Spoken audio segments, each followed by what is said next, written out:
Jamais sans la grâce, une dévotion matinale qui vous connecte à la pensée de Dieu et vous donne la provision du ciel au quotidien. Bonjour chers amis, chers internautes, nouvelle journée, nouvelle provision, bienvenue dans cette quatrième dévotion de cette semaine. Que Dieu vous bénisse, qu'il nous fasse grâce encore aujourd'hui Père. Nous demandons ta grâce sur cette journée, que cette grâce vienne nous porter et que cette grâce vienne nous supporter encore aujourd'hui dans nos faiblesses et que cette grâce nous rende capables de t'obéir encore aujourd'hui Père. Bénis ta parole, fais-nous du bien. Amen.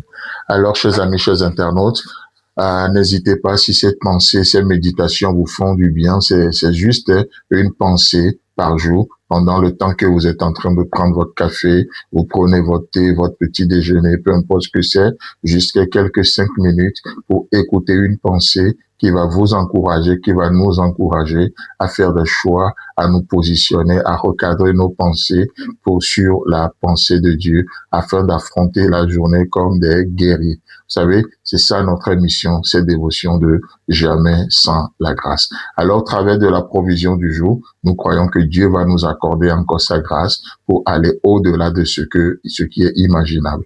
Voyez-vous?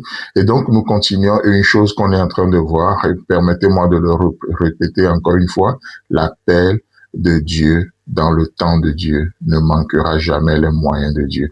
Et c'est pour ça que lorsque Jésus-Christ est venu sur la terre, il a toujours eu ce qu'il a voulu. Toujours, toujours. Donc, on le voit et Jésus-Christ va nous donner, comme le Père a fait avec lui, il fera ainsi avec nous. Jean chapitre 20, le verset 21. Jésus leur dit de nouveau, la paix soit avec vous. Mais comme le Père m'a envoyé, moi aussi, je vous envoie. Amen. L'appel de Dieu dans le temps de Dieu ne manque point les moyens de Dieu. Dieu pourvoit toujours. Il pourvoit toujours à son appel. D'ailleurs, c'est pour ça que Jésus va continuer en parlant à ses disciples dans Luc chapitre 22, le verset 29. Luc chapitre 22, le verset 29. Qu'est-ce qui est écrit?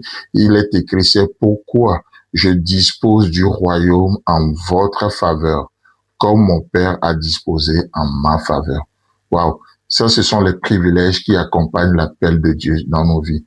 Je dispose le royaume en votre faveur, comme le Père l'a disposé en ma faveur. Et Jésus met toutes choses à notre disposition. C'est pour ça que lorsque nous prions, nous lui faisons même une demande.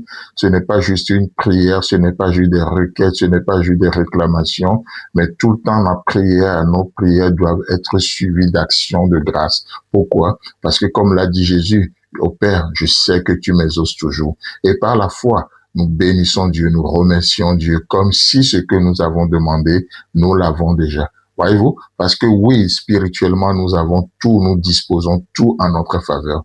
Et par la foi, nous saisissons ce que Dieu nous a donné par pure grâce et nous le révélons, nous le manifestons dans chaque domaine de nos vies. Voyez-vous? Donc, c'est pourquoi je dispose du royaume en votre faveur, comme mon Père en a disposé en ma faveur. Est-ce que vous savez le privilège qui est le nôtre? Vous savez, il y a une histoire très, très, très intéressante dans la parole de Dieu que nous voyons également, c'est par rapport à Abraham.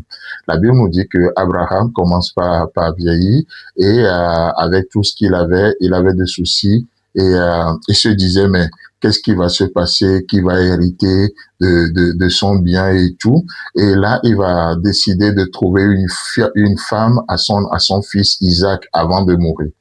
Mais il avait donné des consignes à son serviteur et aux gens qui sont autour de lui, en tout cas surtout la Bible nous dit l'ancien de ses serviteurs, d'accord? Et il avait donné des consignes qu'il faut trouver une femme à son fils, mais pas chez les Cananéens. Bon, certains me diront, oui, mais c'est du dépassé, ça c'est mariage forcé ou mariage ceci.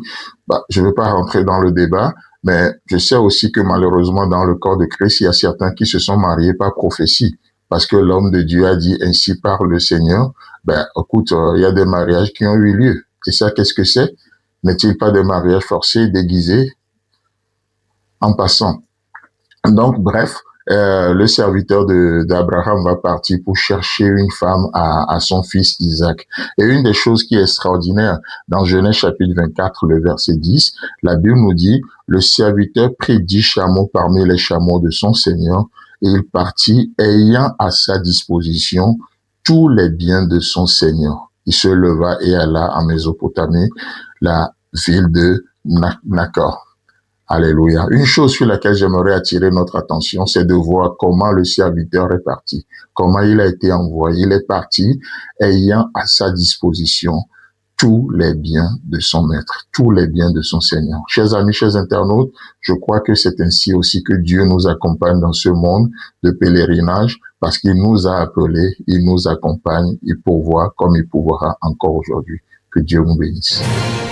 Si vous avez aimé cette émission, parlez-en à vos amis.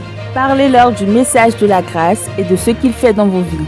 Pour un sujet de prière, une question ou pour devenir partenaire, contactez-nous au 00229 94 75 80 20. Que Dieu vous bénisse et à la prochaine. En attendant, pensez avec Dieu.